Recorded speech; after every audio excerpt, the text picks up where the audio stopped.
নমস্কাৰ অসমৰ বিশেষকৈ উজনি অসমৰ সমূহ খিলঞ্জীয়া ৰাইজক এটা আমি আহ্বান জনাইছো কাইলে সমূহ যোৰহাটবাসী ৰাইজ উজনি অসমৰ খিলঞ্জীয়া ৰাইজ কাইলে যোৰহাটৰ ষ্টেডিয়ামৰ মুখত সমবেত হওক যি উৎপাত চলিছে আজাদ চৌধুৰী বুলি এজন বাংলাদেশী যোৰহাট টাউনৰ মাজমজিয়াত মিউনিচিপালিটি মাটি দখল কৰি যি উৎপাত চলিছে তাৰ বিৰুদ্ধে কাইলৈ সমূহ বিলাসী থানা সৈনিক ঘৰৰ পৰা ওলাই আহক অসমৰ খিলঞ্জীয়া মানুহ কোনোবাই কি দল কৰিছে কোনোবাই কি কৰিছে হেতু লগত কথা নাই সমূহ মানুহ সমূহ খিলঞ্জীয়া মানুহ সমূহ জাতিক ভালপোৱা মানুহ কাইলৈ যোৰহাট ষ্টেডিয়ামৰ সন্মুখত সমবেত হওক কাইলৈ যোৰহাটৰ প্ৰয়োজনত মিউনিচিপালিটি অফিচ ঘেৰাও কৰা হ'ব আৰু কাইলৈ যোৰহাট টাউনত খিলঞ্জীয়াৰ শক্তি দেখুৱাৰ সময় আহি পৰিছে আৰু কাইলৈৰ বাবে সকলো সাজু হওক দেশৰ আহ্বান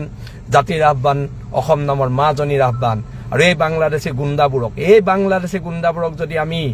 আজিয়ে ঠাণ্ডা নকৰো ভৱিষ্যত প্ৰজন্ম আমাৰ শেষ হৈ যাব যোৰহাটত খিলঞ্জীয়া মানুহে খুজ কাঢ়িব নোৱা পৰিবেশৰ সৃষ্টি হ'ব যোৰহাটত আমি গুলাম হৈ জীয়াই থাকিব লাগিব আজি যোৰহাট কাইলে শিৱসাগৰ পৰখিলে ডিব্ৰুগড় তাৰ পিছত গোলাঘাট আমাৰ এনেকুৱা অৱস্থা হ'ব সমূহ খিলঞ্জীয়া মানুহ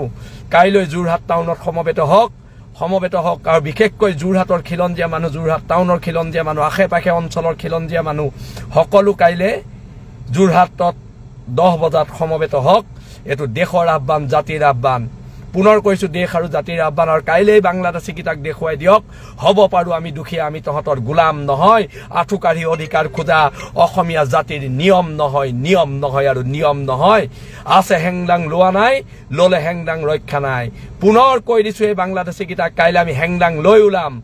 আছে হেংদাং লোৱা নাই ললে হেংদাং ৰক্ষা নাই কাইলে যোৰহাটত খিলঞ্জীয়াৰ ব্ৰজ্জনী নাদ হ'ব কাইলে ব্ৰজ্জ কণ্ঠৰে কথা কোৱা হ'ব যোৰহাটত সকলোকে পুনৰবাৰ কাইলৈ 10 বজাত লগ পোৱাৰ আশাৰে মই মোৰ এই লাইভটো সামৰণি মাৰিছো আৰু সকলোৰ লগত একেলগে কৈছো জয় আই অসম আৰু জয় আই অসম আৰু এটা কথা সমূহ ৰাইজে এটা কথা